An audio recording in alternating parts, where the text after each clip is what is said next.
অধ্যাপক ইউনূসের নেতৃত্বাধীন বাংলাদেশের অন্তর্বর্তী সরকারের বিরুদ্ধে আন্তর্জাতিক ক্ষেত্রে কোমর বেঁধে নামছে দেশটিতে কার্যক্রম নিষিদ্ধ থাকা আওয়ামী লীগ। অধ্যাপক ইউনূস ও তার সরকারের বিরুদ্ধে আন্তর্জাতিক সংস্থাগুলোতে অভিযোগ দায়ের করতে চায় আওয়ামী লীগ। পাশাপাশি আওয়ামী লীগের উপর থেকে নিষেধাজ্ঞা প্রত্যাহার করার এবং যে কোনো নির্বাচনে তাদের সম্পূর্ণ অংশগ্রহণের অনুমতি দেওয়ার জন্য অনুরোধ করা হয়েছে। সচিবালয়ের ভিতরে প্রায় 50% আমলা এখনো তারা আওয়ামী লীগের প্রতি পূর্ণ সমর্থন দিচ্ছে এবং সেনাবাহিনীর ভিতরে উচ্চপদস্থ কর্মকর্তা তারা এখনো আওয়ামী লীগের জন্য অনেক স্যাক্রিফাইস করতে প্রস্তুত এবং যে কোনো মূল্যে হোক একটা কু করে একটা প্রতি বিপ্লব করে হাসিনাকে আবার ফিরিয়ে আনতে চায়।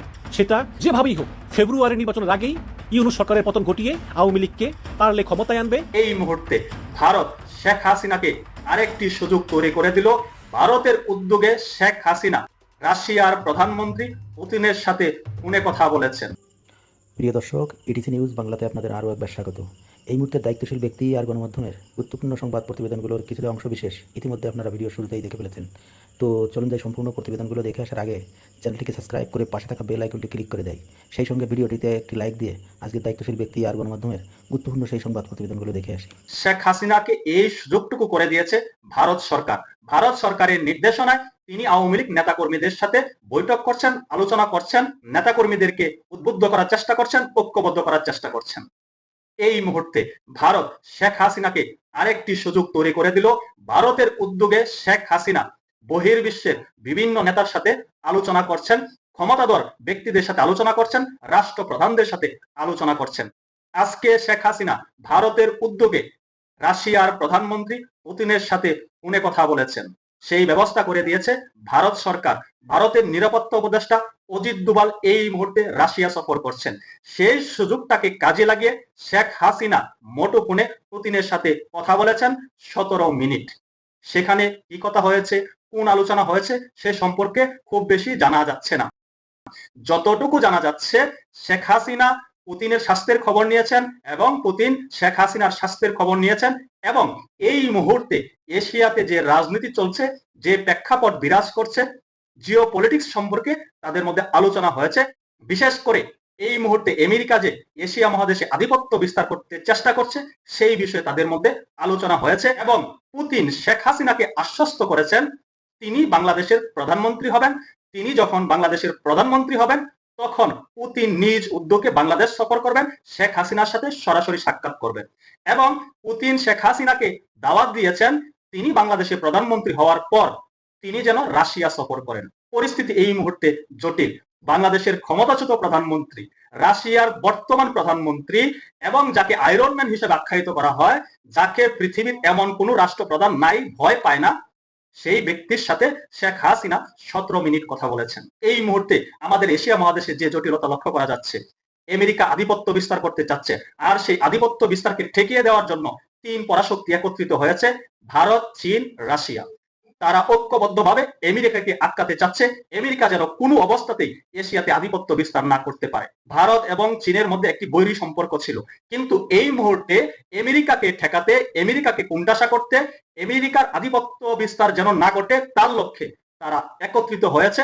তারা বলছে নিজেদের মধ্যে যে সমস্যাগুলো আছে সেগুলো পরে ভাবা যাবে, এখন আমেরিকাকে ঠেকাতে হবে। আমেরিকাকে কোনো অবস্থাতেই এশিয়া মহাদেশে আধিপত্য বিস্তার করতে দেওয়া যাবে না।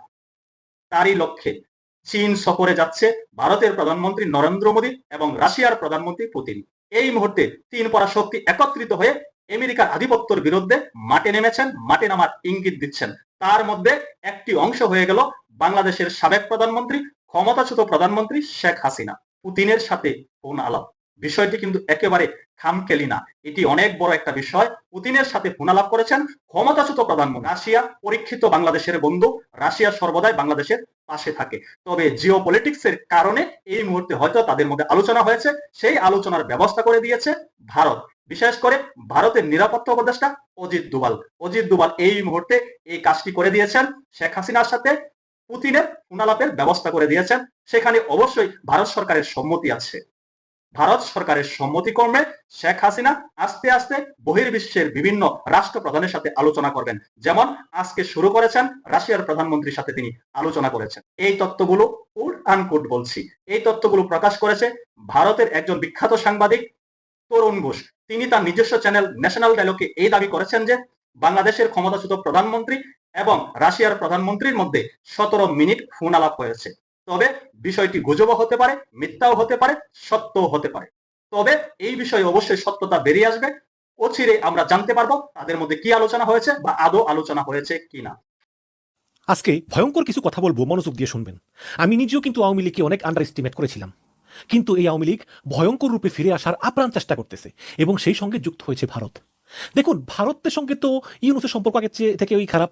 ভারত মানে বুঝতে পারতেছে না যে পাকিস্তানের সঙ্গে বাংলাদেশ এবং চায়না মিলে কি কি করতেছে, সম্পর্ক উন্নয়ন করতেছে। কিছুদিনের মধ্যেই পাকিস্তানের পররাষ্ট্রমন্ত্রী প্লাস আসবেন বাংলাদেশে, বিভিন্ন চুক্তি সম্পন্ন হচ্ছে, পাকিস্তানের জেনারেলরা বাংলাদেশ জেনারেলরা একসঙ্গে মিলতেছে, এসব বিভিন্ন কাহিনী তো আছে। কিন্তু সবচেয়ে বড় যে দুইটা সমস্যা ভারতের জন্য, একটা হচ্ছে যে রূপপুর পারমাণবিক প্রকল্প যে রাশিয়া থেকে কয়েক গুণ বেশি দামে কিনেছে, সেখানে কিন্তু ভারতকে একটা অ্যাক্সেস হাসিনা দিয়ে রেখেছিল। কারণ ভারত বলেছিল যে তোমরা এই বিদ্যুৎ উৎপাদনের নাম দিয়ে পারমাণবিক অস্ত্র তৈরি করতে পারতেছো কিনা। এর জন্য ভারতের কিছু লোকজন নজরদারিতে ছিল। কিন্তু হাসিনা পালিয়ে যাওয়ার পর ইউনুস সরকার ভারতের সেই লোকগুলোকে তাড়িয়ে দেয়, যারা নজর রাখতো যে এখানে আসলে বিদ্যুতের আড়ালে পারমাণবিক অস্ত্র তৈরি হচ্ছে কিনা। তো এই গেল একটা। এখন মোটামুটি এই পারমাণবিক বিদ্যুৎ কেন্দ্র মোটামুটি তৈরির পথে।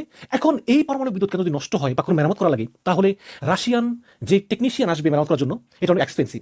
সুতরাং ইউনুস সরকার ঠিক করলো যে তারা এই যে পারমাণবিক বিদ্যুৎ কেন্দ্র, এটার যে লজিস্টিক সাপোর্টটা, এটা তারা চীনের কাছ থেকে, এবং চীনের সঙ্গে এই সংক্রান্তটা চুক্তিও হয়ে গিয়েছে ইউনুস সরকারের। এই কারণে ভারত বিশাল রাজ্যে পারমাণবিক বিদ্যুৎ কেন্দ্রের মতো একটা স্পর্শকাতর জিনিস, যেটা দিয়ে অস্ত্র বানানো যায়, সেটা চায়নার মতো দেশকে দেওয়া হলো, যারা কিনা ভারতের শত্রু। এই গেল এক। দ্বিতীয় হচ্ছে, বাংলাদেশে যেভাবে ধর্মীয় ডানপন্থী শক্তির বৃদ্ধি ঘটতেছে, মানে ইসলামপন্থী শক্তি বাড়তেছে, যেটা ভারতের ভাষায় উগ্রবাদী ধর্মীয় গোষ্ঠী, এই জন্য ভারত চিন্তিত। এই কারণে এখন ভারত চায় যে যেভাবেই হোক আওয়ামী লীগকে বাংলাদেশে আবার পুনঃপ্রতিষ্ঠিত করতে হবে। ক্ষমতায় আসুক আর না আসুক, অন্তত এই নির্বাচনে তাদের অংশগ্রহণ করাতে হবে, সুযোগ দিতে হবে। এই কারণে ভারত বিএনপির সঙ্গে যোগাযোগ করতেছে। অলরেডি বিএনপির বহু নেতা ভারতের এই ফাঁদে পাও দিয়েছে, এবং তাদের সাম্প্রতিক কথাবার্তা আপনারা দেখবেন ঠিক আওয়ামী লীগের সুরে কথা বলতেছে। সেই মুক্তিযুদ্ধ, সেই চেতনা, সেই বয়ান, সেই সব কিছু প্রচুর লোক আপনি দেখবেন তারা হুবহু সেই ভাষায় কথা বলে যেই ভাষায় আওয়ামী লীগ কথা বলতো। মির্জা আব্বাস বলতেছে যে হাসিনা দেশে 12টা বাজে গেছে, ইউনুস 24টা বাজাইছে। কিভাবে বাজাইছে বলেন তো? ওই যে ওই ভারত বিএনপির সঙ্গে যোগাযোগ করতেছে, এমনকি জামাতের সঙ্গে যোগাযোগ করতেছে, যেভাবেই হোক সামনে নির্বাচনে আওয়ামী লীগ ক্ষমতা আসুক আর না আসুক, অন্তত পার্টিসিপেট করার সুযোগ দিয়ে আওয়ামী লীগকে নর্মালাইজ করার সুযোগ দিতে হবে। এবং শুধু এতেই থেমে নাই, শেখ হাসিনাকে তার লোকজন নিয়ে বৈঠকের অনুমতি দিয়েছে, শেখ হাসিনাকে কলকাতায় অফিস নেওয়ার অনুমতি দিয়েছে, নানা বৈঠক হচ্ছে। এবং সবচেয়ে বড় কথা হচ্ছে, ভারতীয় পৃষ্ঠপোষকতায় বাংলাদেশে অনেকগুলো হোয়াটসঅ্যাপ গ্রুপ গড়ে উঠেছে, টেলিগ্রাম গ্রুপ গড়ে উঠেছে। সবচেয়ে ভয়ঙ্কর কথা হচ্ছে যে সচিবালয়ের ভিতরে প্রায় 50% আমলা, 50% আমলা, আরো বেশি হবে, এখনো তারা আওয়ামী লীগের প্রতি পূর্ণ সমর্থন দিচ্ছে। এবং সেনাবাহিনীর ভিতরে উচ্চপদস্থ কর্মকর্তা, তারা এখনো আওয়ামী লীগের জন্য অনেক স্যাক্রিফাইস করতে প্রস্তুত এবং গোপনে কাজ করতেছে। অনেকগুলো গ্রুপ আছে, হোয়াটসঅ্যাপ গ্রুপ, টেলিগ্রাম গ্রুপ, এরকম বহু গ্রুপ আছে, যেসব গ্রুপগুলোতে অনবরত এইসব আমলারা সক্রিয়, সেনাবাহিনীর এসব অফিসাররা সক্রিয়। তারা সবাই মিলেমিশে যে কোনো মূল্যে হোক একটা কু করে, একটা প্রতি বিপ্লব করে হাসিনাকে আবার ফিরিয়ে আনতে চায়। সেটা প্রথম টার্গেট ছিল ওই আগস্টে, কিন্তু আগস্টে না পারলেও অন্তত যেভাবেই হোক ফেব্রুয়ারি নির্বাচনের আগেই এই প্রতি বিপ্লব বা এই কু ঘটিয়ে যেভাবেই হোক ইউনুস সরকারের পতন ঘটিয়ে আওয়ামী লীগকে পারলে ক্ষমতায় আনবে, অথবা না পারলে নর্মালাইজ করে আবার আওয়ামী লীগকে রাজনীতিতে প্রবেশ করতে দিতে এই দেশি বিদেশি চক্র এখন তৎপর। আজকে এই আমলাদের কথা বলতে হচ্ছে যে সরকারের একটা বছর শেষ হয়ে গেল, এখনো সরকার এই সচিবালয়কে ঢেলে সাজাতে পারলো না। আজকে প্রায় 50 থেকে 60% আমলা, এই আমলাগুলো হচ্ছে সেই ফ্যাসিবাদী হাসিনার দোসর। আজকে সেই আমলারা টেলিগ্রাম গ্রুপে, হোয়াটসঅ্যাপ গ্রুপে প্রতি বিপ্লব করার ষড়যন্ত্র করতেছে, এবং বুঝে হোক না বুঝে হোক তার সঙ্গে যোগ দিয়েছে বিএনপির কিছু লোকজন। এবং এই ষড়যন্ত্রের সঙ্গে শুধু যে সচিবালয় কর্মরত বর্তমান সচিবরাই যুক্ত তা না, বর্তমান সচিব সহ রিটায়ার করা অনেক আমলারাও এই হাসিনাকে আবার ফিরিয়ে আনতে চান। কারণ ইউনুস সরকারের আমলে তারা যে দুর্নীতি করতেন, স্বজনপ্রীতি করতেন, লুটপাট করতেন, এগুলো তারা করতে পারতেছেন না। এই জন্য তাদের হাসিনাকেই আবার ফিরিয়ে আনতে। অধ্যাপক ইউনূসের নেতৃত্বাধীন বাংলাদেশের অন্তর্বর্তী সরকারের বিরুদ্ধে আন্তর্জাতিক ক্ষেত্রে কোমর বেঁধে নামছে দেশটিতে কার্যক্রম নিষিদ্ধ থাকা আওয়ামী লীগ। অধ্যাপক ইউনূস ও তার সরকারের বিরুদ্ধে আন্তর্জাতিক সংস্থাগুলোতে অভিযোগ দায়ের করতে চায় আওয়ামী লীগ। সে লক্ষ্যে এরই মধ্যে সংগঠনটি একাধিক ল ফার্ম বা আইনি সহায়তা প্রতিষ্ঠান এবং লবিস্ট ফার্ম নিয়োগ করেছে। একাধিক সূত্রে জানা গেছে, এই ফার্মগুলো আওয়ামী লীগের হয়ে 3টি ধাপে কাজ করবে। প্রথম ধাপে কমপক্ষে 4টি আন্তর্জাতিক সংস্থার কাছে প্রমাণসহ উদ্যোগ নিতে আবেদন করবে। এর অংশ হিসেবে 8 আগস্ট ব্রিটেনের একটি ল ফার্ম আওয়ামী লীগের নিষেধাজ্ঞা আরোপের বিষয়টি গুরুতর মানবাধিকার লঙ্ঘন হিসেবে ব্যাখ্যা দিয়ে জরুরি পদক্ষেপ নেওয়ার জন্য জাতিসংঘের 2টি সংস্থার কাছে আবেদন করেছে।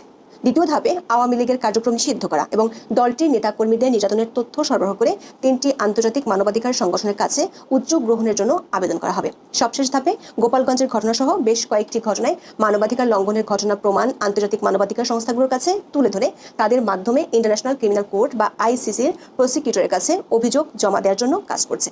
দলটির একাধিক সূত্রে জানা গেছে, বাংলাদেশে ফেব্রুয়ারিতে যে ত্রয়োদশ জাতীয় সংসদ নির্বাচন হওয়ার কথা বলা হচ্ছে, সেই নির্বাচনে আওয়ামী লীগকে অংশগ্রহণ করতে না দেওয়ার বিষয়টি আন্তর্জাতিক অঙ্গনে ভালোভাবে তুলে ধরে ওই নির্বাচনের গ্রহণযোগ্যতা প্রশ্নের মুখে ফেলতে চায় দলটি। সেজন্য আগামী কয়েক মাসের মধ্যে দলটি আন্তর্জাতিক মিডিয়াতে বিষয়টি আলোচনার মধ্যে আনতে চায়। আওয়ামী লীগের নেতারা মনে করেন, একটি রাজনৈতিক দলকে নির্বাহী আদেশের মাধ্যমে তার কার্যক্রম নিষিদ্ধ করে নির্বাচনে অংশ নিতে না দেওয়া গুরুতর মানবাধিকার লঙ্ঘন। এই বিষয়টি তারা আন্তর্জাতিক সংস্থাগুলোর নজরে এনে এর জন্য ব্যবস্থা নেওয়ার আহ্বান জানাবে। এজন্য দলটির পক্ষ থেকে বেশ কিছু ল ফার্ম বা আইনি সহায়ক সংস্থা এবং আন্তর্জাতিক লবিস্ট ফার্মের সাথে বৈঠক হয়েছে।